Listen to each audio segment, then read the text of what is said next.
Hello and welcome to White Glove Reviews. In this video, we're going to be taking a look at something that you might never have ever thought you needed to make or maybe should put together, but it's something that should very much be appreciated. And what this is this is a hospital survival kit.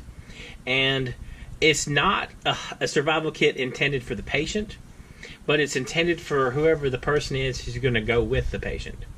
Because a lot of times, and I noticed this a couple times that I've ended up in the hospital, is the hospital they make sure that the patient is fed and watered, but they don't really, the nurses are real nice, but they don't really plan for food or anything like that for the people who are there with you.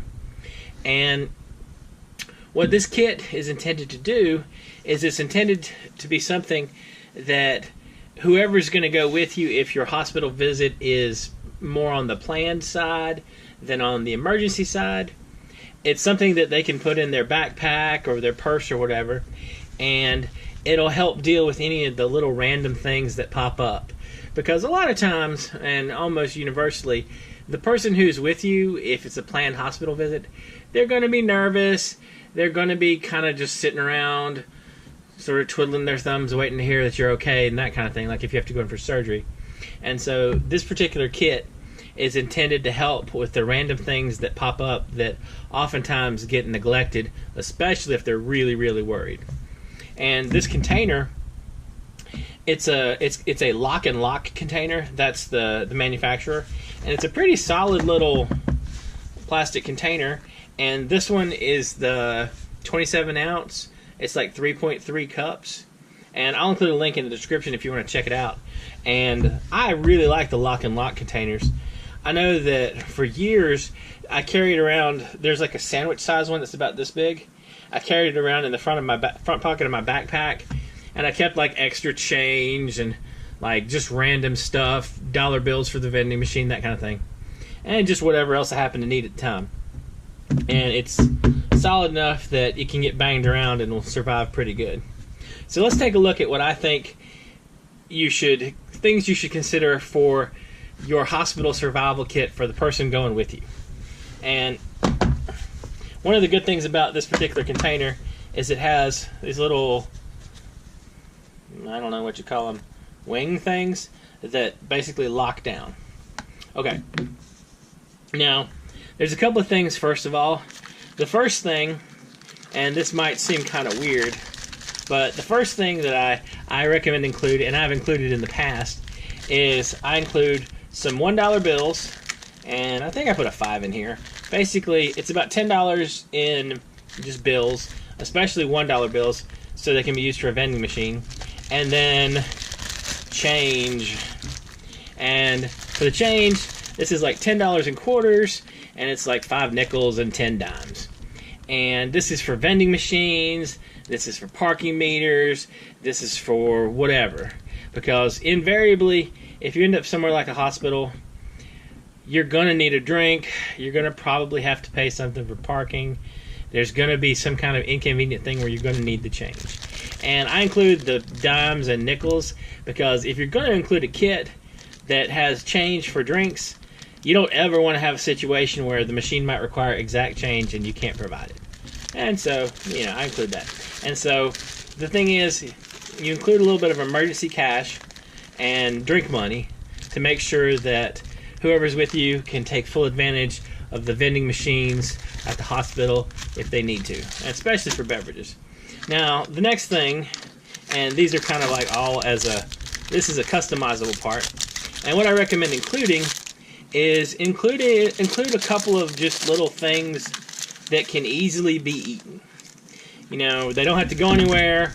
They can just open up the container and they can pick out whoever this kit is for. They can pick out something and they can just have something to eat if they need to. And this is like if their blood sugar gets low or if they're just stuck there and they don't want to go anywhere because they're waiting to hear, but they get hungry. They can have a little pack of crackers and, customize this for whoever it's for. Somebody might not like Ritz crackers or might not like giant Zero bars. It might be a Snickers bar or whatever.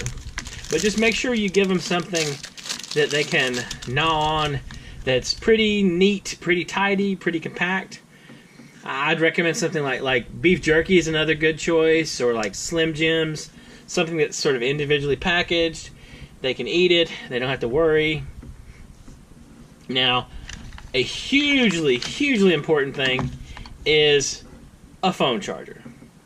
And this is one of those things that if you're stuck in a hospital waiting for someone, you're going to be using your phone. You're going to be using your phone a lot, and you don't want them to have their phone die on them. So make sure, include some way for them to charge their phone. Depending upon what you have around, like you might have an extra one of those portable battery chargers, like the little ones that you plug your cell phone in. Something like that might not be a bad addition too. But have some way to recharge their phone, and make sure you give them the thing that will charge their phone. And the whole thing is, like, even if you have to buy one, if they're going to go with you and they're going to basically watch over you while you're having surgery or whatever and worry about you, make sure they at least have a phone charged and a phone charger so they can play, whatever app they're currently playing.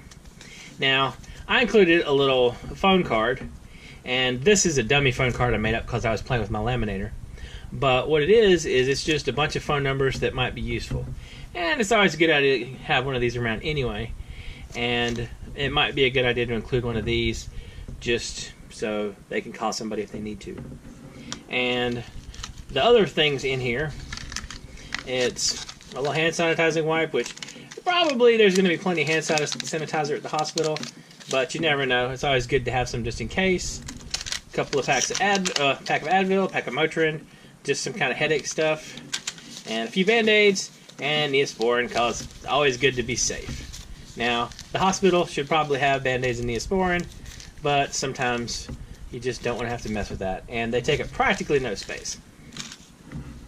Now, you're going to want to customize this for whoever you're preparing it for, and the idea is just to have something that you can hand them and they can put in their bag or their purse or whatever, and they won't have to worry about it.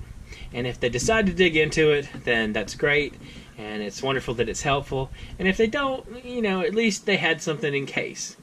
Now, the last thing that I recommend, and this is one of those things that what you should actually say is going to be totally up to you, but it's always nice to get a little note. And in this case, I used a Post-it note.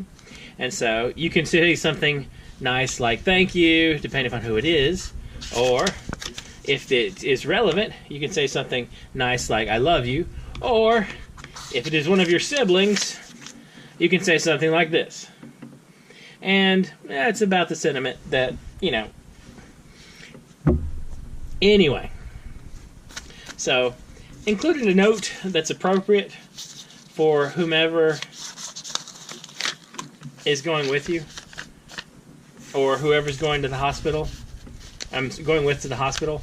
And you don't necessarily even need to put one of these together if it's going to be for, like, if you're the one going in the hospital and someone's going with you. Maybe if, like, a loved one is going to go into the hospital and somebody else is going to go with them, slip to somebody else one of these little kits so they won't have to worry. They'll have the less to worry about while they're there.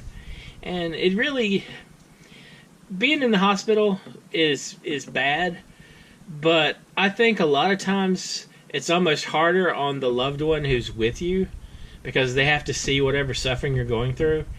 And I think that if this is kind of a trivial thing you can do, but it's one of those like nice things that it's like they're already worried, and a little kit like this might provide one less thing for them to have to worry about.